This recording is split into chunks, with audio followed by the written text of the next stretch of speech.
Buksan na yung gate eh.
Open yung gate.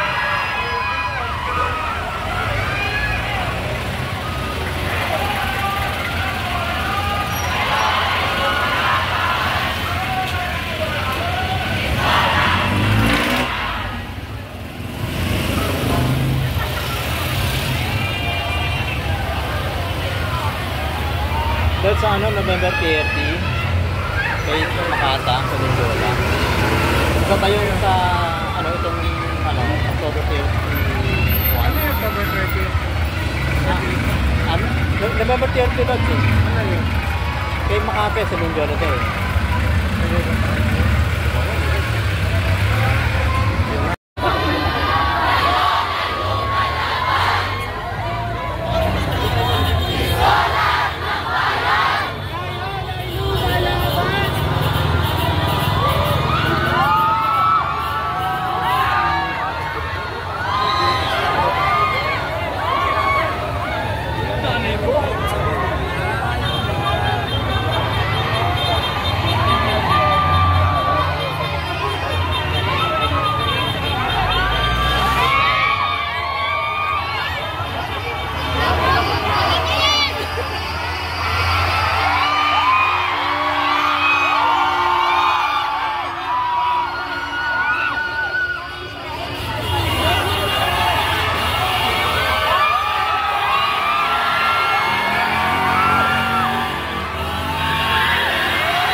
pagkatapos ng pagtitipon.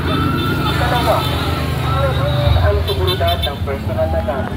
Iwasang magdala ng labis na pera, alahas at mamahaling gamit. Ilagay sa harap o loob ng damit ang wallet at cellphone. Huwag basta-basta magdamag ng cellphone o gadget sa gitna ng maraming tao. Ikatlo, iwasan ang susikan at bulong. Kung nagsisimula ng magkaroon ng kabuluhan, agad lumayo sa pinag-iinan nito. Sumili ng listas sa lugar kung saan may presensya ng mga pulis o security personnel. Ika-apat, sumunod sa mga tagbilin ng mga otoridad, masunod sa mga alisyon at ng mga organizer. Huwag silang magpanisip kung ito yung kailangan para sa seguridad. Ikalima, alamin ang mga emergency contact. Tandaan ang numero na pinakamalapit na police assistance desk o barangay hall.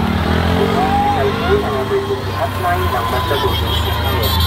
Ika-anim, maging disiplinado at responsible.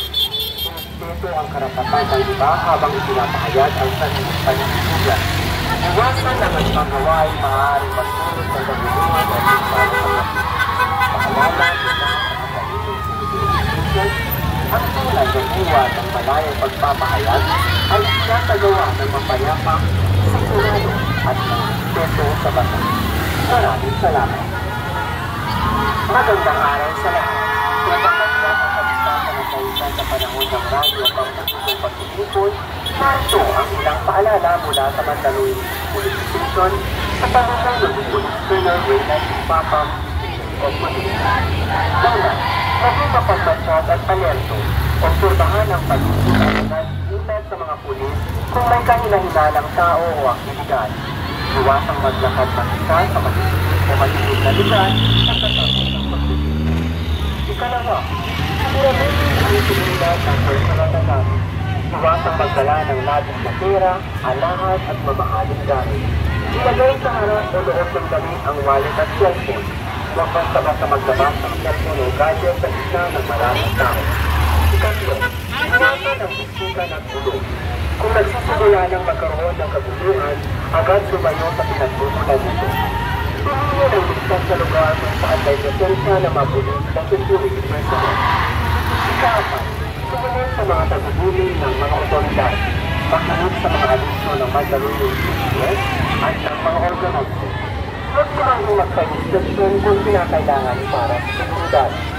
Ikalima, alamin ang mga emergency contact. Tandaan ang numero na pinakamalapit na police assistance desk o barangay hall. Cellphone ang emergency hotline ng Mandaluyong. Ika-anim, maging disiplinado at responsible. Respeto ang karapatan ng iba habang pinapahayag ang sariling paniniwala. Iwasan ang anumang gawain maaaring magtulog ng kabuluhan o pintal. Magandang araw sa lahat. Napakasya ang kabistasan ng kausan sa panahon ng radyo at pagtitipon at pagtitipon. Narito ang ilang paalala mula sa Mandaluyong Police Station sa panahon ng Police Colonel Reynald Papam o Police. Una, maging mapagmasyad at alerto. Obserbahan ang pag-iingat agad sa mga pulis kung may kahilang-hilalang tao o aktibidad. Iwasang maglakad mag-isa sa maliit o maliit na lugar pagkatapos ng pagtitipon. Ikalawa, siguraduhin ang seguridad ng personal na gamit. Iwasang magdala ng labis na pera, alahas at mamahaling gamit. Ilagay sa harap o loob ng damit ang wallet at cellphone. Huwag basta-basta magdamag ng cellphone o gadget sa gitna ng maraming tao. Ikatlo, iwasan ang susikan at bulong. Kung nagsisimula ng magkaroon ng pagtitipon, agad lumayo sa pinag-iinan. Sa lugar kung saan may presensya ng mga pulis o security personnel. Ika-apat, sumunod sa mga tagubilin ng mga otoridad, masunod sa mga alisyo ng Mandaluyong CPS at ng mga organizer. Huwag silang magpa-instruction kung kinakailangan para sa seguridad. Ikalima, alamin ang mga emergency contact. Tandaan ang numero na pinakamalapit na police assistance desk o barangay hall. Ito yung cellphone ang emergency hotline ng Mandaluyong CPS. Ika-anim,